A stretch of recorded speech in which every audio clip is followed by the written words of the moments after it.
कसे आहात तुम्ही सगळे? मी आशा करते की तुम्ही सगळे खूप छान असाल. Welcome back to my channel roaming Bhagyashree. तर हा माझा नेक्स्ट डे कॅपेडोकिया मध्ये आणि आता आम्ही चाललेलो आहे ब्रेकफास्टला. मला जस्ट सेटिंग स्प्रे मारायचा आणि झाली, मी रेडी झालेले. सँडल्स घालायची होती मला, कारण मी फुटवेअर बरेच आणलेत मी माझे, पण मला घालता येत नाही कारण केव्ह मध्ये जायचंय आज, तर परत मला शूज वरच यावं लागेल. आता झालं माझं सगळं आणि आता अपस्टेअर्स जायचंय ब्रेकफास्टला. तुम्हाला परत भेटते मी.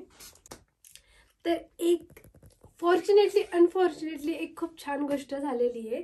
म्हणजे मी अजून शुअर नाहीये, पण तरी मी सांगते की बलून राईड्स 2 दिवसापासून कॅन्सल होत आहे वेदरमुळे, पण अचानक विंड कंडिशन बेटर झालेली आहे.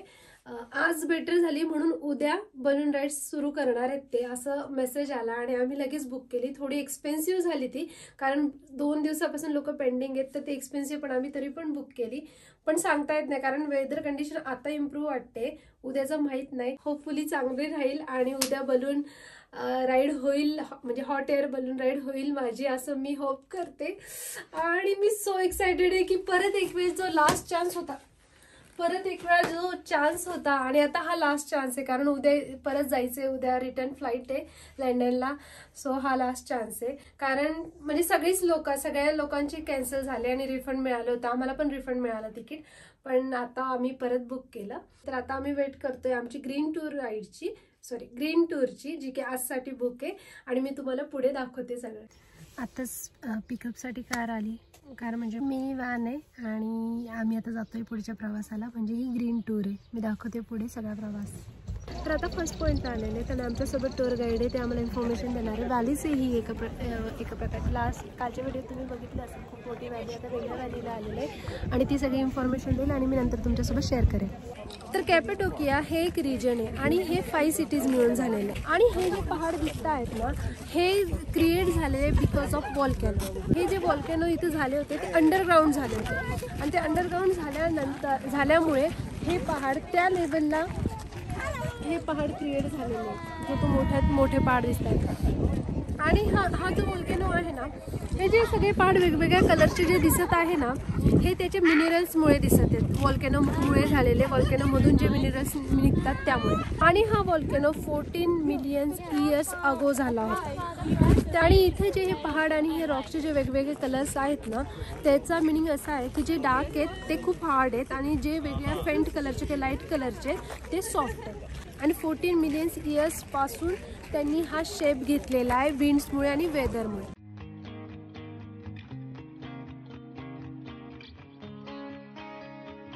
केव्हजमध्ये राहिलं त्यामुळे सुरू केलं, कारण ह्या केव्हज विंटरमध्ये आतून वॉर्म असतात आणि समरमध्ये आतून कोल्ड असतात. हे जे तुम्हाला दिसत आहे हे पिजन व्हॅली आहे आणि हे सगळे हाऊसेस ना हे पिजनसाठी आहे बनवलेले. तर म्हणजे सरप्राइझिंगली, कारण हे जे छोटे छोटे विंडो आणि डोर्स जे त्यात डोंगरावर दिसत आहेत, तर ते सगळे हाऊसेस पिजनसाठी बनवलेले आहेत. कारण ओल्ड एरामध्ये रोमन्स आणि नंतर ऑटोमनसाठी त्यांनी ते पिजनचे एग्स यूज करायचे पेंटिंगसाठी, म्हणजे प्लास्टर जे आपण म्हणतो ना POP करतात, तर ते व्हाईट जे पिजन एगचं जे व्हाईट लिक्विड असायचं ते प्लास्टरिंगसाठी यूज करायचे. त्यासाठी त्यांनी पिजन हाऊसेस केले होते, म्हणजे आणि ते मेसेज एक्सचेंज करण्यासाठी पिजनला यूज करायचे आणि ते त्या व्हाईट प्लास्टरचं त्याच्यावर पेंटिंग करायचे मेसेज एक्सचेंज करण्यासाठी.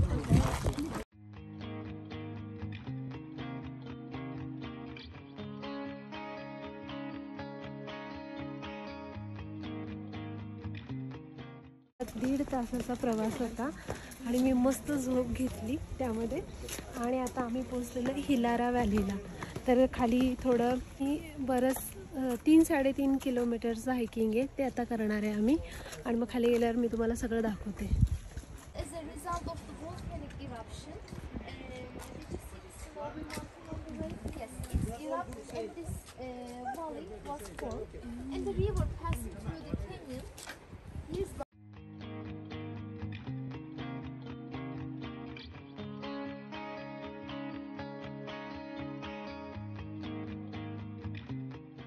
तर इथे व्हॉल्कॅनो फॉर्म झाल्यानंतर ही सगळं अशी व्हॅली तयार झाली आणि इथे शेल्टर्स, नंतर पिजन हाऊसेस आणि चर्चेस वगैरे बनवले. इथं 100 ऑफ चर्चेस होते पण आता आपण एक चर्च त्यातली एक बघणार आहे.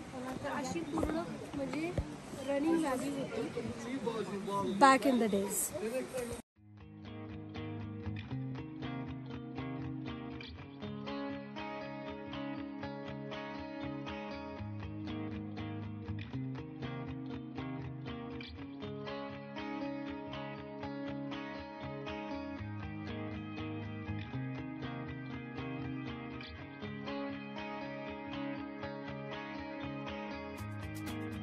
ही आहे इलारा व्हॅली.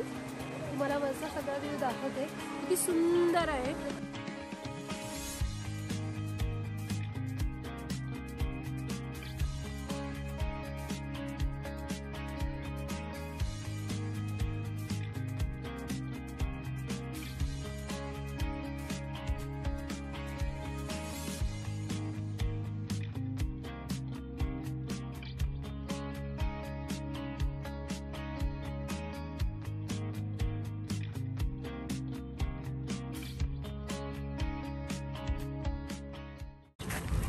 तर मी इथे आलेले आता नेक्स्ट पॉईंट आहे ते म्हणजे सेलेमा कॅथेड्रल. तर हे पण हे आधीच्या काळातलंच आहे, म्हणजे 400 वर्षापूर्वी ना, जेव्हा इथं कॅथलिक लोक होते, जेव्हा इथं ख्रिश्चॅनिटी आली त्यावेळेस इथे सगळ्या केव्ज चर्च लोक राहत होती. आणि इथे सिमेंट्री आहे जिथं की सेलेमाच्या वडिलांची बॉडी बरीड केली.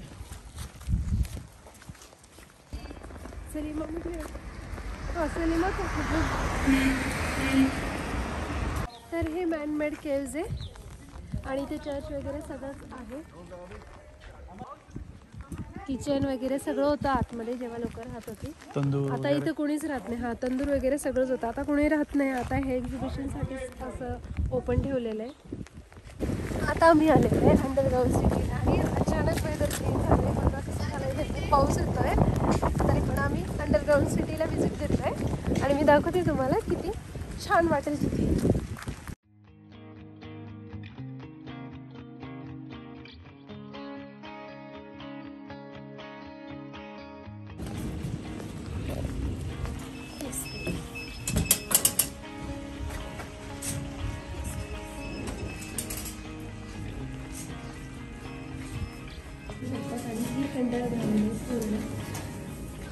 Start to build this settle, but when we look at the last searches, it is showing us again the Hittites, the ancient civilization of Cappadocia. BC 2000-2500. In that time, the Egyptian people were attacking this region, so the Hittites covered themselves from the Egyptians. After the Hittites, first Christian of Cappadocia, they covered themselves from the Roman soldiers. Because till the 4th century, the Roman Empire were believing paganism and they were killing the Christian people. So only in safe time, only wartime, they covered themselves in the underground cities. Otherwise, they have regular life in the outside. So we are in the kitchen part. You can see the tandoor oven here, tandoori, you know. They are making fire and cooking on it. There is one chimney here. This is for the smoke. Of course, they are not eating 3 times in a day. Maybe once, maybe 2 days once, because they don't know how long they're gonna stay in the underground city. So they have to keep some foods for other days, actually. The wine is important for Hittites and for Christian. For Christian, it's symbol of Jesus' blood, and when they drink, this is gonna clean them from their sins.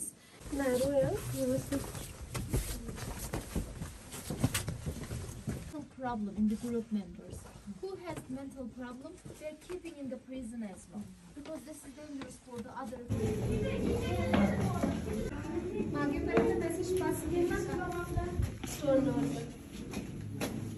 आता 50 metre खाली आहे, जमिनीच्या खाली आले तरी पण oxygen level ही okay आणि आम्ही ब्रीथ करू शकतोय, कारण त्यांनी प्रॉपर व्हेंटिलेशन सिस्टीम बनवली जी की अजून डीप खाली पण जाते आणि वर पण जाते.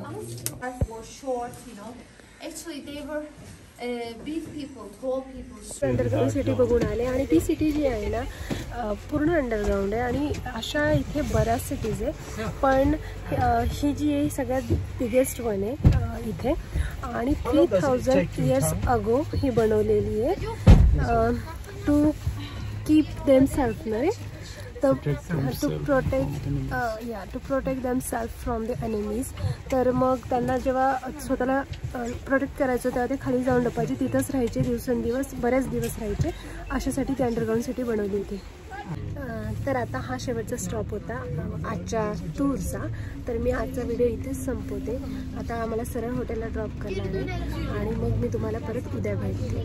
तोपर्यंत तुम्ही स्वतःची काळजी घ्या. व्हिडिओला लाईक करा, चॅनलला सबस्क्राईब करा, शेअर करा. तोपर्यंत बाय.